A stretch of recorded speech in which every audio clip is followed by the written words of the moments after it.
What they did with this study is that they took two groups of people and they gave one a program where everything, like every rep scheme was done to failure. So if they were doing 5 reps, it'd be a 5 RM or 12 RM or 10 RM, whatever the case is. The other group had percentages estimated. So they would do like 90% of what their 5 RM was estimated, all of this to be able to keep some repetitions in reserve. Now, interestingly, in both of these schemes, volume was matched over the entire 10 weeks. However, the group that left repetitions in reserve, so the group that didn't go to failure in each one, gained significantly more muscle than the one that went to failure. So this is probably for a couple of reasons that they were able to maintain the same volume and still gain more muscle mass. So if I tell you that one group is lifting to failure and the other one isn't, your first instinct would probably be like, okay, well, the group that trained to failure probably did more volume because they were actually going until physical failure. But the way that failure works is that it causes a significant amount of muscle damage. And muscle damage can impede future performance. So if on day one, you and I both, you go to failure and I don't, assuming we have the same level of strength and everything, on day one, you will be able to lift more volume than me. But then on day 2, if we train that same muscle group, or day 3, you won't be recovered enough to keep up that performance, but I will. And over time, that effect keeps compounding and compounding. So one of the problems of training to failure is that, okay, acutely, you can lift more volume, but over time, it causes so much damage and fatigue that you won't be able to keep up that performance. And over time, you will actually end up lifting maybe even less volume or even the same volume as someone who doesn't train to failure. And one of the reasons that it was hypothesized that people who didn't train to failure actually gained more muscle despite doing the same amount of volume is because they didn't have that fatigue and that damage to kind of impede the process of muscle hypertrophy. Yeah, I would actually argue even in an acute setting, I mean, there might be more volume in the non-failure group depending on the number of sets that are done. Absolutely. You know, if I were to do 4 sets, I could probably get significantly more volume in if I stayed 2 to 3 reps away from failure compared to if I went to failure on that first set. I mean, if I did a set of 12 to all-out failure, that next set's maybe 8, and then that next set's like maybe 4. I mean, at least for me, I drop off pretty quickly, whereas if I did 10, I could probably do 10, 10, 9, 8, something like that, you know? So even in a single workout, I could see higher volume from non-failure training. Absolutely. I like that you said a single workout because right there you're talking about one exercise. So let's say, for example, you are doing 9 sets in one day. Let's say, for example, you're doing 3 sets of chest, 3 sets of bench, 3 sets of incline, 3 sets of flies. If your push day, if you take your first few sets of bench press to absolute failure, you're not going to be inclining a whole lot, and then your flies are just going to be pathetic. Right. So then, of course, this always begs the anecdote versus evidence kind of question is, you take a guy like Scott Stevenson, who I don't know if you've had any interactions with him. I know who he is, but I've never interacted with him. Yeah, so I mean, very intelligent guy. I've had a lot of people on this podcast. I've talked to a lot of PhDs in the field, and I mean, I would say Scott is up there in intellect. But as far as even just being well read with the studies, like he's very aware of the evidence. There are certain people who've been doing this for a long time, and I would say that they know what they're doing, but they might not be able to necessarily cite all the studies. I would say Scott, in addition to doing this for 30 years, maybe even longer now, could just rattle off study after study. So I wonder if you look at something like his fortitude training, there's quite a bit of failure training in there. And again, guys like John Meadows, Dante Trudell, a lot of these guys who are really big, but also enhanced. I mean, but there are examples who are not enhanced, really strongly believe in going to failure at times. So I guess what would you tell somebody like that? Somebody comes up to you and says, "Hey, bro, why is that the case? Why are all these big guys going to failure? Is it just the fact? Is it just that it works even though they're not doing everything optimally, or do you think there is something that they're doing that really works best for them?" I think that the question of, hey, why is this person big even though they're training to failure, or why is this person big even though they're doing X thing that's probably not optimal, is one that we can't quite take at face value because we don't know what their genetic potential is. We don't know how big they could be if they hadn't taken to failure. What we need to do really is just kind of look at these wide studies with different type of people and see, does the average person respond better when going to failure versus not going to failure?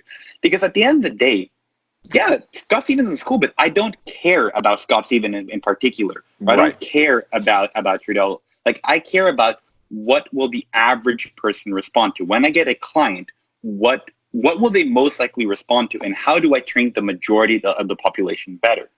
And the research that we have right now shows, okay, well, we probably shouldn't be taking them to failure. But what's really interesting about failure is that I see a lot of people get very pedantic about failure research. A lot of people say, hey, failure is the devil, never go to failure, blah, blah, blah. But go to a commercial gym. What are you going to see? You're going to see that most people train very far from failure. You're going to see people who are stopping reps just like randomly. Like, you see someone like, and they just kind of stop when they get bored. So it's one of those things where it's a double-edged sword. Like, sure, like if you're some elite athlete training like 10 sessions per week, you know, having some double days in there, you probably shouldn't be going to failure. But if you're talking to some like geriatric person who really needs to put on some muscle, you say, hey, you should probably train a little bit more to failure or a little bit closer to failure. This is one of those things where I think that we kind of need to be a little bit more in the middle rather than get so pragmatic about like, hey, either we definitely need to train to failure or never, ever even come close to failure. Yeah, and I would definitely agree with you there. And I would also agree with you when you say, you know, you don't care about this individual. Of course, we can all find people doing erroneous things in the gym who are still huge due to genetics or steroids, you know. I do think it's interesting when a large majority of people do a certain thing that's in, you know, contrast to the evidence. But more importantly, I would say that I would love to see studies. I think it's just hard to, because most of these studies, like you said, they're trained, but what is trained? Every once in a while, you do see a study with some highly trained individuals. It would be great if there was a study done like that on like really competitive individuals. I mean, they're out there, but I don't know what the average training age of this particular study was. Do you? No, I can't remember off the top of my head, but that's a really good point. And also, like a reason that a lot of these studies aren't done with highly trained individuals is because highly trained individuals don't come into a lab and let people tell them what to do for 10 weeks. Right. Like, intermediates make it quite impossible for you to tell them what to do. Highly trained individuals, like, they get in there and they won't want to. They really don't want to be told what to do. It also becomes very hard to detect changes in muscle cross sectional area when someone is highly trained and, you know, doesn't really respond to training as much as a beginner would. Right. Yeah. I mean, and that's obviously a great point. I mean, when we're looking at the differences here, obviously, you know, we have consistent lifting and consistent nutrition. And then when you talk about the actual differences within the training routine, you're really looking at minute differences a lot of the time, especially over, you know, years and years of consistent training. So if you have even an intermediate lifter who's going to put on 3 pounds of muscle in a year and you take, you know, a 12-week program, it's like, how do you measure a 10% difference there? I mean, it's almost impossible. So it's definitely a good point. Absolutely.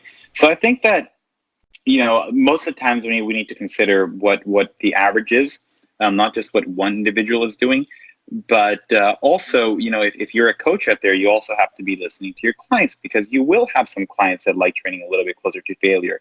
I've worked with people who, like, if I tell them to do a 4 IR, they're like, no, Miguel, this is just boring. So I think that as a practitioner, you have to be able to take into account that, cool, this is what the research says. That for the majority of people, we should probably be lifting somewhere between 1 to 4 reps shy of failure. But if your client just likes to stay within one rep shy of failure, or they like to hit failure, we need to find a way to also fulfill that desire. So for example, if you have a client that likes going to failure, maybe say, okay, well, we're not going to go on failure. We're not going to go to failure on squats because that's dangerous. And we really don't need to cause that amount of muscle damage, fatigue. But hey, how about we go to failure on this set of dumbbell lateral raises or bicep curls or tricep extensions? I think that we can find a way to merge these two. Maybe it won't be the best that they're going to failure or doing like drop six or something, drop six to failure on bicep curls. But at the end of the day, you need to find what your clients and what you yourself can adhere to and really, really enjoy. Right. Yeah. And I also like the point you made about just in general, like when you're looking at the population you're working with. I mean, for one, for people who are coaching, these studies are probably more relevant than studies that would be on somebody who's been training for 20 years. Because for the most part, we're not working with people who've been training for 20 years. Every once in a while, maybe, but for the most part, these are people in their beginner to intermediate stage who are looking for guidance. And so that's who a lot of like the studies are using. But secondly, I think a lot of people really don't know how to train to what true failure is.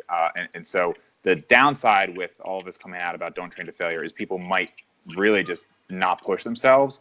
I think there's some utility in maybe learning how to push to failure, like what a true failure is, and then backing off a little bit. Because I'm sure as you've experienced with people you've trained, if you have somebody you say, stop 3 reps shy of failure, if they're new to training, I mean, they might be stopping like 7 reps shy of failure, if it's a particularly difficult exercise.